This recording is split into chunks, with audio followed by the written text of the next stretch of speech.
حضرت امام علی علیہ السلام کا بہترین اور حیران کر دینے والا فیصلہ۔ ایک عورت نے زنا کرنے کا اعتراف کیا، اس کے باوجود حضرت امام علی علیہ السلام نے اسے سنگسار ہونے سے بچا لیا۔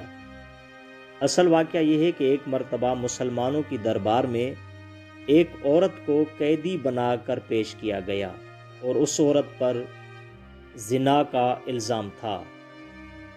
بھری دربار میں مسلمانوں کے حاکم نے اس عورت سے پوچھا کہ کیا تو نے زنا کیا ہے یا نہیں؟ تو اس عورت نے اس گناہ کا اعتراف کیا۔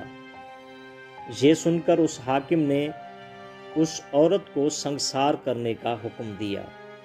بس حکم ملنے کی دیر تھی کہ سپاہی اسے سنگسار کرنے کے لیے لے کر جا رہے تھے کہ راستے میں حضرت امام علی علیہ السلام نے ان کو دیکھا۔ حضرت امام علی علیہ السلام نے ان سے پوچھا کہ آپ اس عورت کو کہاں لے کر جا رہے ہیں؟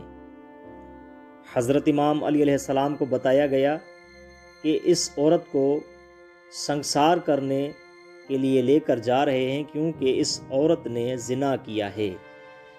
یہ سن کر حضرت امام علی علیہ السلام اس عورت کو اور سپاہیوں کو دوبارہ دربار میں واپس لے کر آ گئے۔ یاد رہے کہ اس وقت وہ عورت حاملہ تھی۔ حضرت امام علی علیہ السلام نے حاکم سے پوچھا کہ کیا تو نے اسے سنگسار کرنے کا حکم دیا ہے؟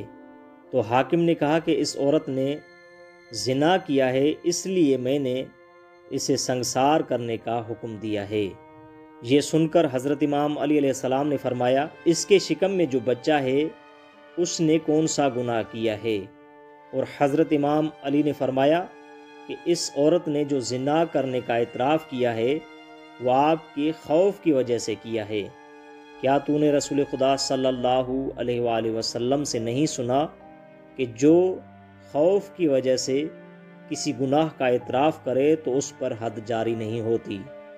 یہ سن کر اس حاکم نے اس عورت کو رہا کر دیا۔ اسی طرح کا ایک اور واقعہ ملتا ہے کہ ایک دیوانی عورت کو اسی حاکم کی دربار میں پیش کیا گیا اور اسی دیوانی عورت پر بھی زنا کا الزام تھا۔ اسی حاکم نے اسی عورت کو سنگسار کرنے کا حکم دیا کہ حضرت امام علی علیہ السلام آ گئے۔ حضرت امام علی علیہ السلام نے ان سے فرمایا کہ کیا تو نے رسول خدا صلی اللہ علیہ وآلہ وسلم سے نہیں سنا کہ 3 لوگوں پر حد جاری نہیں ہوتی؟ ایک وہ شخص جو دیوانہ ہو، اس پر حد جاری نہیں ہوتی جب تک وہ عاقل نہیں ہوتا۔ دوسرا بچے پر بھی حد جاری نہیں ہوتی جب تک وہ بالغ نہیں ہوتا۔ تیسرا وہ شخص جو سویا ہوا ہو۔ امام نے فرمایا کہ کیا تو نے رسول خدا صلی اللہ علیہ وآلہ وسلم سے نہیں سنا کہ ایسے شخص پر بھی حد جاری نہیں ہوتی جب تک وہ نیند سے بیدار نہیں ہوتا۔